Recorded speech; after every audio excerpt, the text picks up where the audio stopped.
ಕಾಂತಿ ಶೆಟ್ಟಿ ಅವರೇ ಏನು ಇದಕ್ಕೆ? ನೀವೀಗ ಉಡುಪಿ ಚಿಕ್ಕಮಗಳೂರು ಭಾಗದ ಬಹಳ ಹತ್ತಿರದಿಂದ ನೋಡಿರೋರು, ಅದೇ ಸಮೀಪದವರು.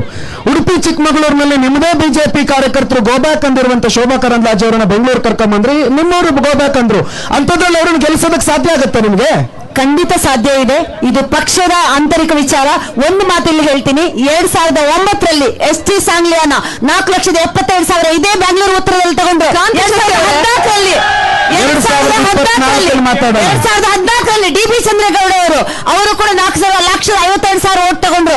2019ರಲ್ಲಿ ಇದೇ ನಮ್ಮ ಸದಾನಂದ ಗೌಡರು 5,72,000 ಓಟ್ ತಗೊಂಡ್ರು. 2019ರಲ್ಲಿ 1,82,000 ಓಟ್ ತಗೊಂಡ್ರು. ಬಿಜೆಪಿಯ ಭದ್ರಕೋಟೆ. ಈಗ ಬಿಜೆಪಿ ಏನ್ ಮಾಡಿದೆ ಅಂತ ಕೇಳ್ತಿರಲ್ಲ, ಇದೇ ಕ್ಷೇತ್ರದಲ್ಲಿ ಬೆಂಗಳೂರು ಉತ್ತರದಲ್ಲಿ 5,19,000 ಗರೀಬ್ ಕಲ್ಯಾಣ ಯೋಜನೆಯಲ್ಲಿ ಜನ ಅನುಭವಿಗಳಿದ್ದಾರೆ, ಫಲಾನುಭವಿಗಳಿದ್ದಾರೆ.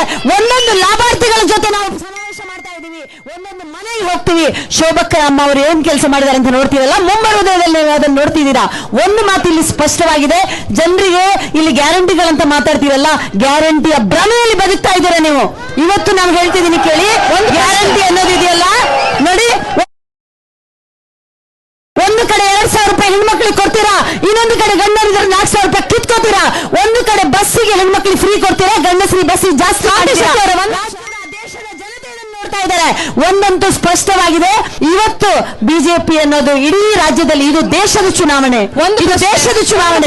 ಒಂದು ಪ್ರಶ್ನೆ ನಿಮಗೆ, ಪಕ್ಷದ ಆಂತರಿಕ ವಿಚಾರ ಅಂತ ನೀವು ಹೇಳ್ತಾ ಇದ್ರಿ. ಸದಾನಂದ ಗೌಡರ ವಿಚಾರಕ್ಕೆ ಬಂದಾಗ ಈ ಆಂತರಿಕ ವಿಚಾರ ನಿಮ್ಮ ಹೈಕಮಾಂಡ್ ಮಟ್ಟದಲ್ಲೋ ಅಥವಾ ಪಕ್ಷದಲ್ಲೋ ಇದ್ದಿದ್ದು ಬಹಳ ಚೆನ್ನಾಗಿರ್ತಿತ್ತು. ಯಾಕೆ ಸದಾನಂದ ಗೌಡರ ವಿಚಾರವಾಗಿ ಅಸಮಾಧಾನಗೊಂಡು ಪ್ರೆಸ್ ಮೀಟ್ ಅನ್ನ ಮಾಡಿದ್ರು? ಬಿಜೆಪಿಯನ್ನ ಶುದ್ಧೀಕರಣಕ್ಕೂ ನಾನು ಮುಂದಾಗ್ತೀನಿ ಅಂತ ಯಾಕೆ ಹೇಳಿದ್ರು? ಒಂದು ಮಾತಿಲ್ಲಿ ಹೇಳಕ್ ಇಷ್ಟಪಡ್ತೀನಿ, ಇವತ್ತು ಭಾರತೀಯ ಜನತಾ ಪಾರ್ಟಿ ಯಾವ ಮಟ್ಟಕ್ಕೆ ಬೆಳೆದಿದೆ ಅಂತ ಹೇಳಿದ್ರೆ, 28 ಕ್ಷೇತ್ರದಲ್ಲಿ ಯಾರು ಟಿಕೆಟ್ ತಗೊಂಡಿದ್ದಾರೆ ಅವರು ಎಲ್ಲರೂ ಗೆಲ್ಲುವಂತಹ ಪರಿಸ್ಥಿತಿ ಇರುವಾಗ ಜನ ಎಲ್ಲರಿಗೂ ಆಸೆ ಆಕಾಂಕ್ಷೆ ಇರುತ್ತೆ. ಪಕ್ಷದಲ್ಲಿ ದುಡಿದವರು ಸದಾನಂದ ಗೌಡರು ಕೂಡ ಎಲ್ಲಾ ಒಂದು ಏನೇನು ಪದವಿಗಳನ್ನು ಅನುಭವಿಸಿದ್ದಾರೆ. ಪ್ರತಿಯೊಬ್ಬ ಕಾರ್ಯಕರ್ತರು ಕೂಡ ಯಾರನ್ನೇ ಅಲ್ಲಿ ನಿಲ್ಲಿಸ್ಲಿ ವಿನ್ ಆಗುವಂತ ಪರಿಸ್ಥಿತಿ ಇರುವಾಗ ಆಸೆ ಆಕಾಂಕ್ಷೆಗಳಿರುವುದು ಸಹಜ. ಅದನ್ನು ನೀವು ಬೇರೆ ಯಾವುದೇ ಈ ತರ ನೀವು ತಿಳಿಸ್ಕೊಳ್ಬೇಕಂತ ಅವಶ್ಯಕತೆ ಇಲ್ಲ. ಮತ್ತೆ ನೀವು ಅದನ್ನ ಆಂತರಿಕ